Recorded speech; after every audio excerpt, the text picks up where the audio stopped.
상실입니다. 살려주세요. 배가 침몰된 것 같아요. 배가 침몰해요?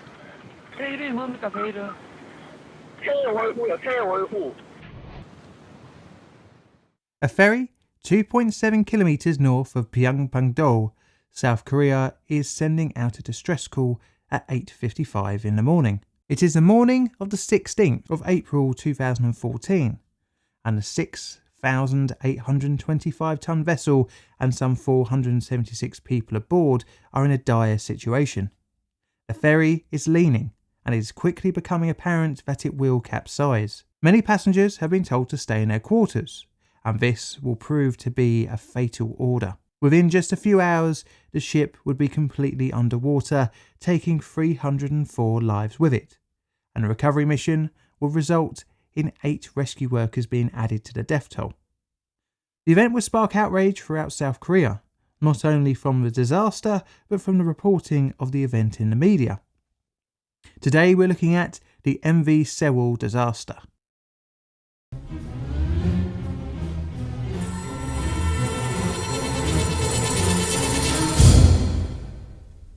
Our story starts not in South Korea in the 2010s, but in Japan in the early 90s. It is 1994, and a Japanese company are taking delivery of a new ship. She was built by the Helsinki Shipbuilding and Engineering Company Limited of Nagasaki, Japan, which is around here on a map. She is named Ferry Namine and is put into work transporting cargo and passengers. The ship boasts a length of 145.61 metres, and weighing in at some 6,600 gross weight tonnes, she is a reasonable investment for the operator, who works under the name the A-Line Ferry Company. She has a capacity of around 850 persons, including crew, and around 90 cars and 60 trucks. The vehicles are driven onto the ferry on one deck, and above there are passenger accommodations. And thus she is given the ROPAX designation, roll-on, passenger carrying. But as with all designs, compromises have to be made, and in this case is a high centre of gravity. You see, for the vessel to make as much money as possible, you need as many vehicles and passengers to be crammed aboard. To fit more vehicles on the transport decks, passenger accommodation is stacked on top. And for the space for cabins, restaurants and bars, you are ultimately limited by the length of the vessel, unless you stack more and more accommodation on top of one another. But the more you stack, the higher the centre of gravity is, and thus greater limitations on manoeuvrability, as there is a greater chance of the ship toppling over. This issue is not new and has always plagued ship designers, and a good balance is usually met, and for the ferry, the fine balance was achieved.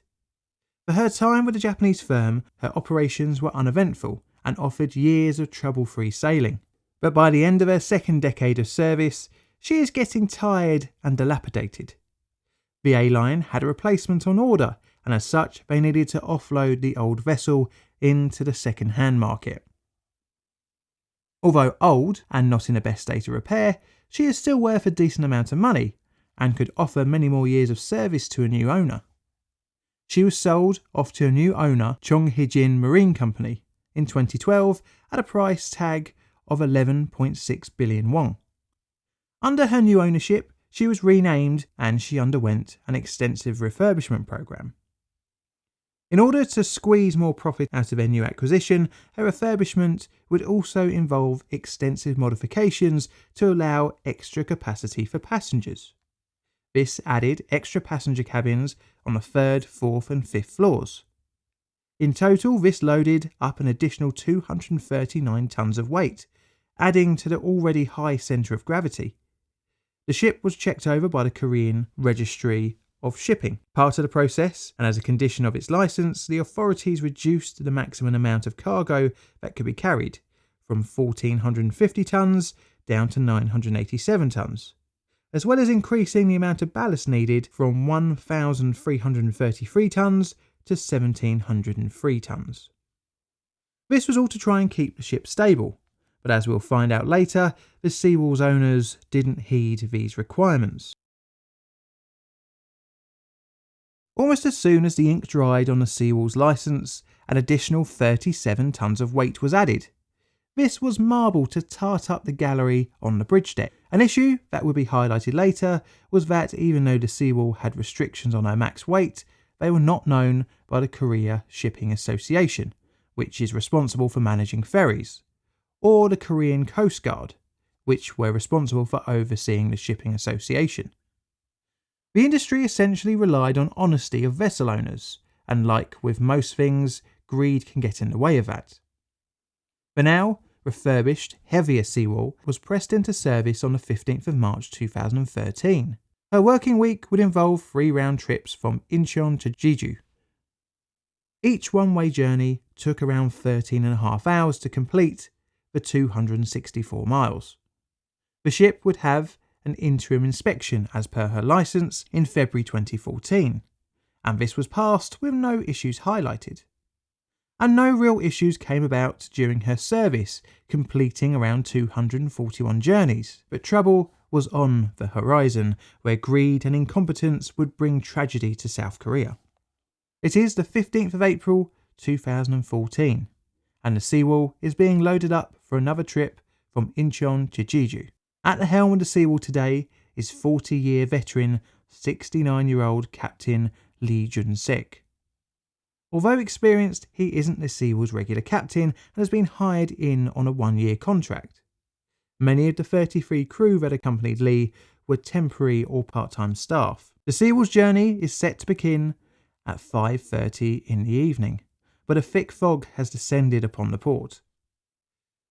The ship is loaded with 2,142.7 tons of cargo, including her total of 185 cars and trucks, over twice the allowable weight. To add further issue, parts of the loads weren't properly secured, allowing it to move around the deck. Her ballast tanks hadn't been readjusted from her previous journey, which resulted in the vessel not being properly balanced. The Sewol was transporting 443 passengers, not particularly different from the normal, but unusually 325 of these were students on a field trip from Danwon High School. Due to weather conditions, the ship was told to hold tight until the fog had passed by. Eventually, and to much relief of Lee and his crew, the go-ahead was given at 9 p.m. And off she went into the darkness of the night, the only ship to do so that evening. As the night gave way to the morning of the 16th of April, the vessel was approaching the Main-Gol Channel. This section of water has one of the most rapid and unpredictable currents in the Korean peninsula. On the bridge are third mate Park Han-kyo and helmsman Chu Jung-ki. They had started their shift at 7:30 in the morning. The vessel is travelling at around 20 knots or 24 miles per hour. Around 50 minutes later, and at around 3 miles from the notorious channel, Park orders Cho to take over manual control of the steering system from the autopilot. Due to the issues in the channel, caution is needed, but it is a frequently used area and the conditions are not too bad. At the time, the Sewol is on a course of around 137 degrees. By 8:27, the ship is in the channel and many of the passengers are preparing for breakfast, although Captain Lee is in his cabin resting. Park orders Cho to turn the ship from the now 135 degrees to 140. Park then checks the radar to see the new course and then orders another turn to 145 degrees. At 8:48 in the morning, the ship started to list to starboard, which led the bow to turn to the right. In an attempt to correct this, Park gave the order to turn the wheel to port. The ship didn't respond. Now the testimony of the two on the bridge would differ as to whether the 145 degree order was given or if Cho accidentally turned more to starboard. It would later be found that the Sewol had turned actually to a heading of 150 degrees.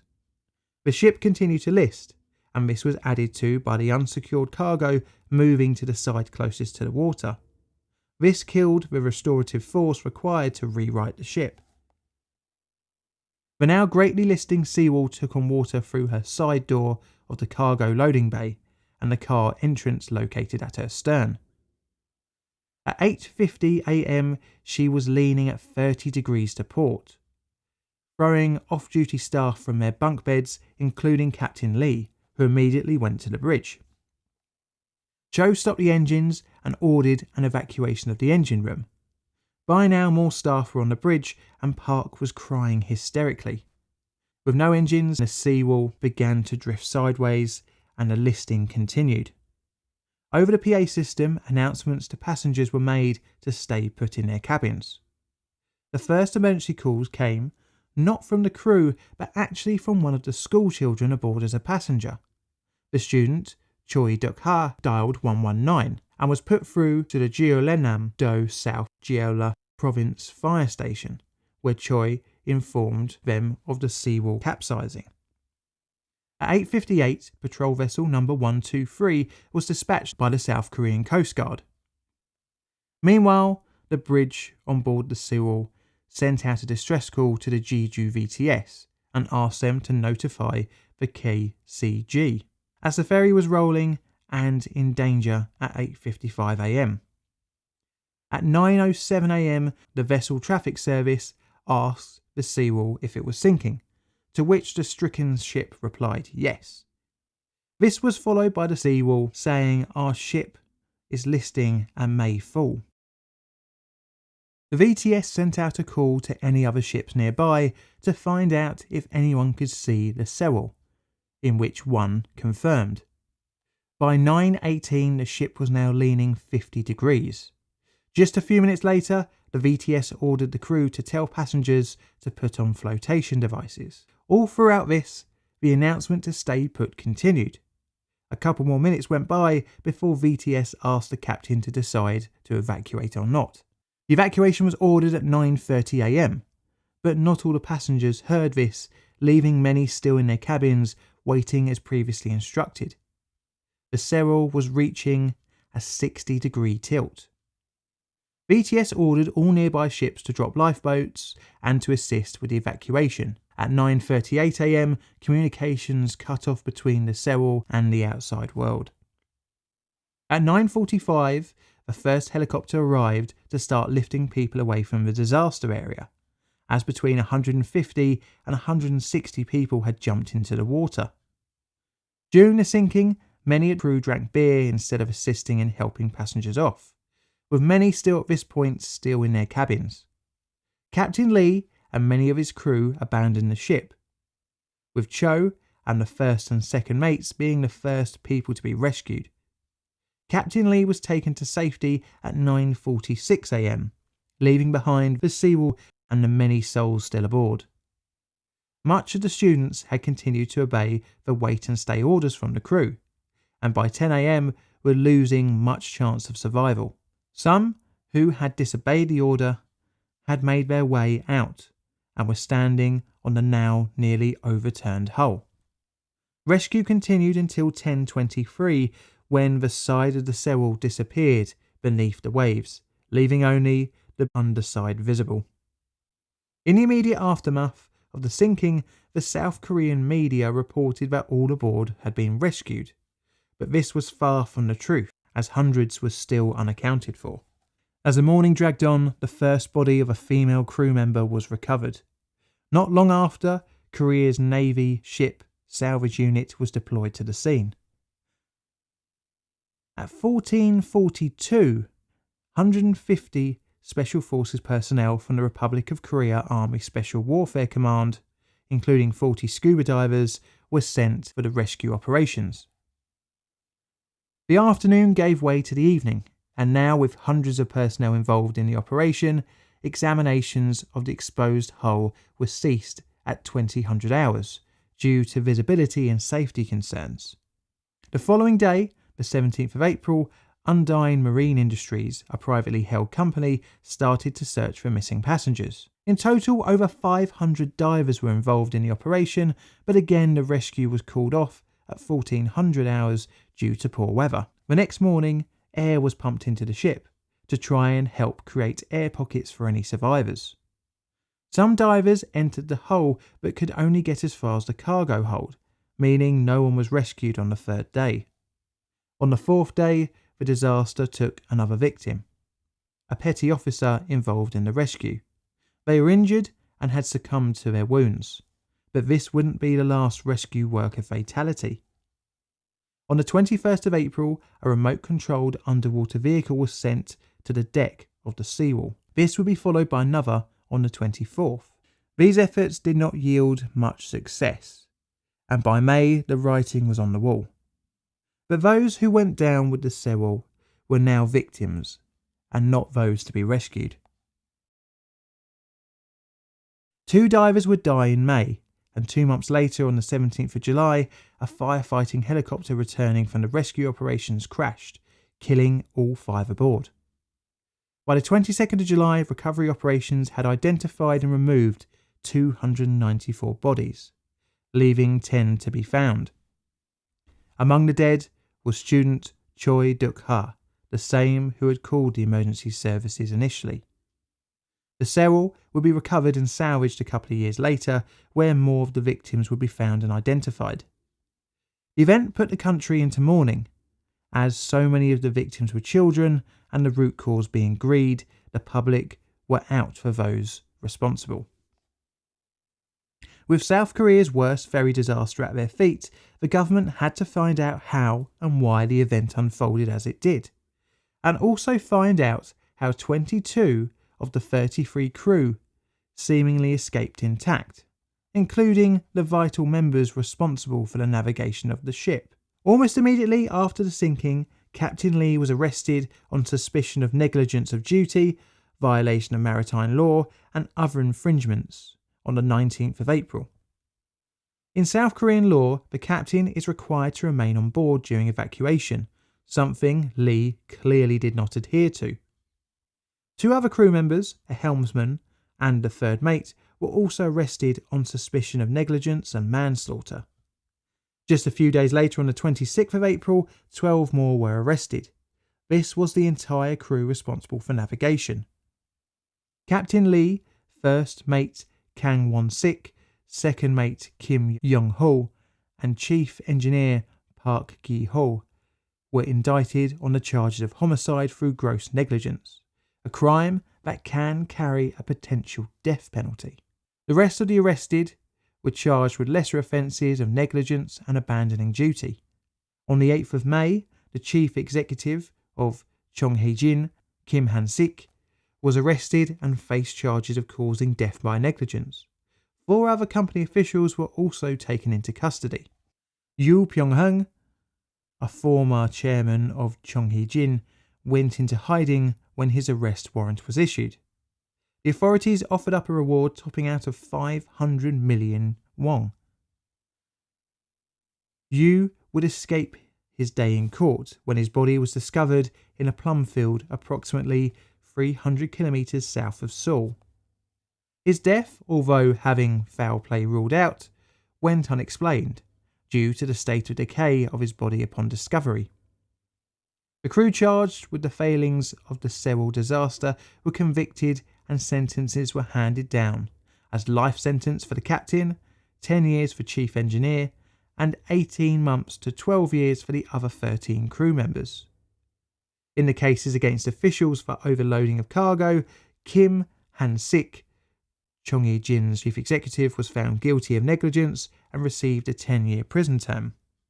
6 other employees and a Korean Shipping Association official also received prison sentences. It seems that in South Korea, you actually go to prison if you're found to be breaking the rules, which is very similar to what we saw at the Sangpong department store, but seemingly rare in other countries.